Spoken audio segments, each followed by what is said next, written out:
Okay, ತೊಂದರೆ ಇಲ್ಲ. ಮತ್ತೆ ಏನೆಲ್ಲ ಪ್ಲಾನ್ಸ್ ಇದೆ ಲೈಫ್ ಅಲ್ಲಿ ಅಂತ? ಈಗ ಹೊಸದ್ ಇನ್ನೊಂದು ಮೈಕ್ರೋ ಸೀರೀಸ್ ಮಾಡಿದೀನಿ, ಕೂಕು ಟಿವಿ ಅವ್ರಿಗೆ. It's called my fake boyfriend is a billionaire ಅಂತ. ಓಕೆ, ಹೆಸರೇ ಚೆನ್ನಾಗಿದೆ. So very interesting story. ನಾನು ನಿಶಾ ಅಂತ ಒಬ್ರು ಆಕ್ಟ್ರೆಸ್, ತೆಲುಗಲ್ಲಿ ಶಿ ಇಸ್ ವೆರಿ ಫೇಮಸ್. ಕನ್ನಡದವ್ರೆ, ಬಟ್ ತೆಲುಗಲ್ಲಿ ನಿಶಾ ಗೌಡ ಅಂತ. ಗಟ್ಟಿ ಮೇಳ ಮಾಡ್ತಿದ್ರು ಅವರಲ್ಲ, ಅವ್ರು ನಿಶಾ ಮಿಲನ.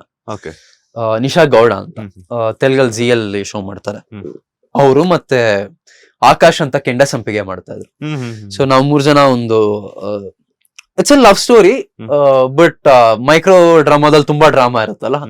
And again very interesting character, but it's not as ಅಂದ್ರೆ ಇಂಟ್ರೆಸ್ಟಿಂಗ್ ಆಸ್ ಆರ್ಯನ್ ದೇವರಾಜ್. ಆರ್ಯನ್ ದೇವರಾಜ್ ಅಂದ್ರೆ ಒಂಥರ ಏನೇನೇನೋ ಒಂದೊಂದು ಎಪಿಸೋಡ್ ಅಲ್ಲಿ ಏನೇನೋ ಆಗೋದು, but it's still a very new concept and ಜನಕ್ಕೆ ಇಷ್ಟ ಆಗುತ್ತೆ ಅಂತ ಅನ್ಕೊಂಡಿದ್ದೀನಿ. ಅದು I think it's been 2 weeks shooting ಮುಗಿಸಿ ಮುಂದಿನ ತಿಂಗಳು ಪ್ರಾಬ್ಲಿ ರಿಲೀಸ್ ಆಗುತ್ತೆ. ಸೊ ಅದಕ್ಕೆ ಐ ಆಮ್ ವೇಟಿಂಗ್. ಇನ್ನೂ ಒಂದು ಕೇಳ್ಪಟ್ಟೆ ನಾನು, ಮೈಕ್ರೋ ಸೀರೀಸ್ ಕರ್ನಾಟಕದಲ್ಲಿ ಫಸ್ಟ್ ಮಾಡಿದ್ ನೀವೇ ಅಂತೆ. ಅಂಡ್ ಅದ್ರ ಜೊತೆಗೆ ಇನ್ನೊಂದು ಕ್ವಶನ್ ಏನಂತಂದ್ರೆ, ಈ ಸೀರಿಯಲ್ಸ್ ಆಗಿರ್ಬೋದು, ಹಾಗೇನೆ ಕೆಲವೊಂದು ನಟರೆಲ್ಲಾನು ಕೂಡ, ಸಿನಿಮಾ ನಟರೆಲ್ಲಾನು ಕೂಡ ಮೈಕ್ರೋ ಸೀರೀಸ್ ಆಗಿರ್ಬೋದು, ವೆಬ್ ಸೀರೀಸ್ ಅಲ್ಲಿ ಆಕ್ಟ್ ಮಾಡ್ತಿದ್ದಾರೆ. ಇದರಿಂದ ಫಿಲ್ಮ್ ಚಾನ್ಸಸ್ ಎಲ್ಲಾದ್ರೂ ಕಡಿಮೆ ಆಗುತ್ತಾ? ಅಂಡ್ ಅವ್ರ ಲೈಫ್ ಸ್ಟೈಲ್ ಅಲ್ಲಿ ಏನೆಲ್ಲ ಚೇಂಜಸ್ ಆಗಬಹುದು ಅಂತ? ಮೈಕ್ರೋ ಸೀರೀಸ್ ಫಸ್ಟ್ ಬ್ಯಾಂಗ್ಳೂರಲ್ಲಿ, ಅಂದ್ರೆ ಐ ಥಿಂಕ್ ಕರ್ನಾಟಕದಲ್ಲಿ, ಇನ್ಫ್ಯಾಕ್ಟ್ ಇಂಡಿಯಾದಲ್ಲಿ ಫಸ್ಟ್ ಶೂಟ್ ಆಗಿದ್ದು ಮಾರ್ಚ್ ಅಲ್ಲಿ. ಇದು ಪೈಲಟ್ ತರ ಜಿ ಅವರೇ ಶೂಟ್ ಮಾಡಿದ್ದು.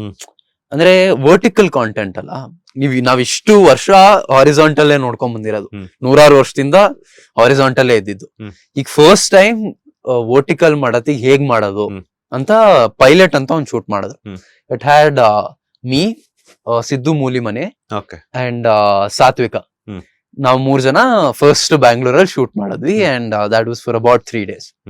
ಅದಾದ್ಮೇಲೆ ಚಾನೆಲ್ ನೋಡಿ ಪೈಲಟ್ ಎಲ್ಲ ಇದ್ ಮಾಡಿ, ಅದಕ್ಕೆ ಡಬ್ಬಿಂಗ್ ಮಾಡಿ, ಫೈನಲ್ ಕಟ್ ನೋಡಿ, ಓ ಇದನ್ ಮಾಡ್ಬೋದು ನಾವು, we can do this interesting ಅಂತ.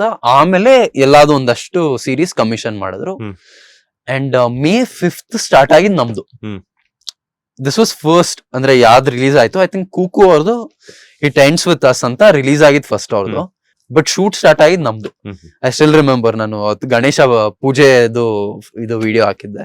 ಐ ಫೀಲ್ ಲೈಕ್ ಸಿನಿಮಾ ಅನ್ನೋದೇನಿದೆ, ಇಟ್ ಇಸ್ ವೆರಿ ಸೀಕ್ರೆಟ್. ಅದ್ ಯಾವಾಗ್ಲೂ ಇದ್ದೇ ಇರುತ್ತೆ. ಈಗಲ್ಲ, 100 ವರ್ಷ ಆದ್ಮೇಲೆ ಇನ್ನು ಇದ್ದೇ ಇರುತ್ತೆ. ಅದು ಏನಾಗುತ್ತೆ ಅಂದ್ರೆ every time new medium comes ಅಲ್ಲ, ಹೊಸದೇನೋ ಮೀಡಿಯಂ ಬಂದಾಗ, ಸೇ 70s ಅಲ್ಲಿ ಟೆಲಿವಿಷನ್ ಬಂತು, ಅವಾಗ ಸಿನಿಮಾ ಯಾರು ನೋಡಲ್ಲ, ಮುಂದೆ ಎಲ್ಲ ಮನೇಲೆ ನೋಡ್ತಾರೆ ಅಂದ್ರು. 90s ಅಲ್ಲಿ ಇದ್ ಬಂತು, VHR ರೆಕಾರ್ಡಿಂಗ್, ಅವಾಗ ಮತ್ತೆ ಸಿನಿಮಾ ಯಾರು ನೋಡಲ್ಲ. ಆಮೇಲೆ ಮತ್ತೆ ಕಂಪ್ಯೂಟರ್ಸ್ ಬಂತು, ಕಂಪ್ಯೂಟರ್ಸ್ ಬಂದಾಗ ಸಿನಿಮಾ ಯಾರು ನೋಡಲ್ಲ. ಸಿನಿಮಾ ಈಗ್ಲೂ ಜನ ನೋಡ್ತಾನೆ ಇದಾರೆ, ಈಗ್ಲೂ ಕೂಲಿಗೆ ಟಿಕೆಟ್ ಸಿಗ್ತಾ ಇಲ್ಲ, ಈಗ್ಲೂ ಫ್ರಮ್ ಶೋಗೆ ಟಿಕೆಟ್ ಸಿಗ್ತಾ ಇಲ್ಲ. ಸೊ ಸಿನಿಮಾ ಏನಕ್ಕೆ ವರ್ಕ್ ಆಗುತ್ತೆ ಅಂದ್ರೆ it's a collective experience, and humans always crave for collective experiences. ಅಂದ್ರೆ ನೀವು ಸೇಪಿಯನ್ಸ್ ಅಂತ ಒಂದು ಬುಕ್ ಇದೆ, ಅದ್ರಲ್ಲಿ ಏನ್ ಹೇಳ್ತಾರೆ ಅಂದ್ರೆ ಅವಾಗಿನ ಕಾಲದಲ್ಲಿ, ಅಂದ್ರೆ ನಾವು ಕಾಡು ಮನುಷ್ಯರಿದ್ದಾಗ ನಾವೆಲ್ಲ ಒಟ್ಟಿಗೆ ಎತ್ಕೊಂಡು ಯಾರೋ ಒಬ್ರು ಕತೆ ಹೇಳೋದು, ಅವಾಗ story telling is the same.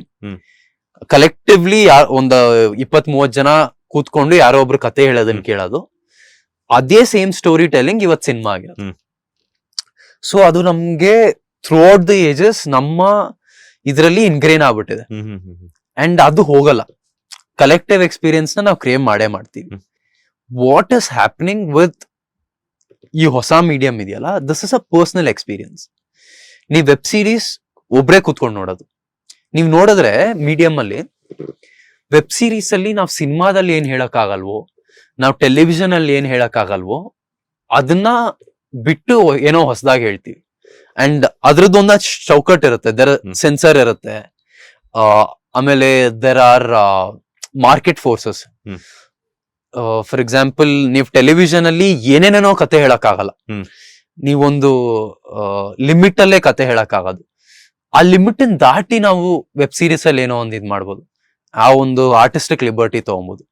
So I feel like there is always audience for cinema, and there is always audience for television, there is always audience for micro series.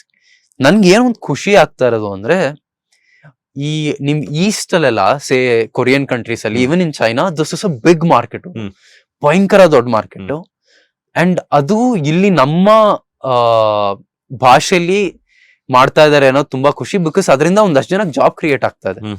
ನೀವ್ ಇವಾಗ ಹೋಗಿ ಇಂಡಸ್ಟ್ರಿಲ್ ವಿಚಾರಿಸಿದ್ರೆ ಸೀರಿಯಲ್ ಶೂಟಿಂಗ್ ಎಷ್ಟು ನಡೀತಾ ಇದೆಯೋ micro series ಅಷ್ಟೇ shooting ನಡೀತಾ ಇದೆ. 20-25 micro series shooting ನಡೀತಾ ಇರುತ್ತೆ.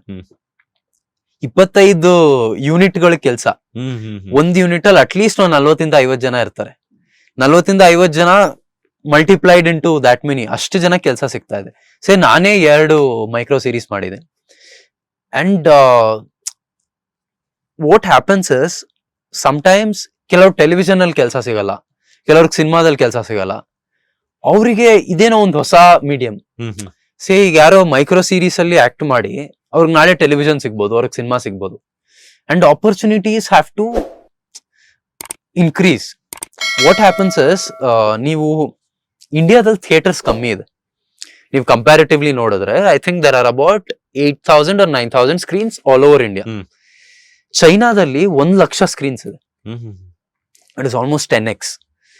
ಅಂದ್ರೆ ನಮ್ಮ ಇಂಡಿಯನ್ ಪಾಪ್ಯುಲೇಷನ್ ಅಲ್ಲಿ 140 ಕೋಟಿ ಪಾಪ್ಯುಲೇಷನ್ ಇದೆಯಲ್ಲ, ಮ್ಯಾಕ್ಸಿಮಮ್ ದ ಬಿಗ್ಗೆಸ್ಟ್ ಫಿಲ್ಮ್ಸ್ ಸೇ ಬಾಹುಬಲಿ ಇರ್ಬೋದು, KGF ಇರ್ಬೋದು, ಪುಷ್ಪಾ 2 ಇರ್ಬೋದು, ಮ್ಯಾಕ್ಸಿಮಮ್ 3 ಕೋಟಿ ಜನ 3.5 ಕೋಟಿ ಜನ ನೋಡ್ತಾರೆ.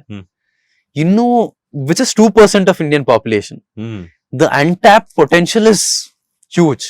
What we are trying is ಆ ಅನ್ಟ್ಯಾಪ್ ಪೊಟೆನ್ಶಿಯಲ್, ಬಿಕಾಸ್ ಯಾವಾಗ 2016-17 ಅಲ್ಲಿ ಇಂಟರ್ನೆಟ್ ಫ್ರೀ ಆಯ್ತು, ಇಂಟರ್ನೆಟ್ ಚೀಪ್ ಆಯ್ತು, ಅವಾಗ ಇಂಟರ್ನೆಟ್ ರೀಚ್ ಇವನ್ ಅಂದ್ರೆ ಹಳ್ಳಿಲೂ ಮೂಲೆಯಲ್ಲೂ ರೀಚ್ ಆಯ್ತು. ಅಂಡ್ ಆ ಮಾರ್ಕೆಟ್ ನ ಟ್ಯಾಪ್ ಮಾಡಕ್ಕೆ we are catering to that market. ನಾವು ಸಿನಿಮಾ ಆಡಿಯನ್ಸ್ ಇಂದ ತಗೋತಾ ಇಲ್ಲ, ಟೆಲಿವಿಷನ್ ಆಡಿಯನ್ಸ್ ಇಂದ ತಗೋತಾ ಇಲ್ಲ. We are trying to open A new market. Latest ಹಾಗೂ ಇಂಟ್ರೆಸ್ಟಿಂಗ್ ಸುದ್ದಿಗಳಿಗಾಗಿ ಬಾಸ್ ಟಿವಿ ಕನ್ನಡ ಚಾನೆಲ್ನ ಸಬ್ಸ್ಕ್ರೈಬ್ ಮಾಡಿ, ಹಾಗೆಯೇ ಬೆಲ್ ಐಕಾನ್ ಪ್ರೆಸ್ ಮಾಡಿ. ಇದರ ಜೊತೆಗೆ ಫೇಸ್ಬುಕ್, ಇನ್ಸ್ಟಾಗ್ರಾಮ್, ಎಕ್ಸ್ ನಲ್ಲೂ ಮಿಸ್ ಮಾಡದೆ ಫಾಲೋ ಮಾಡಿ.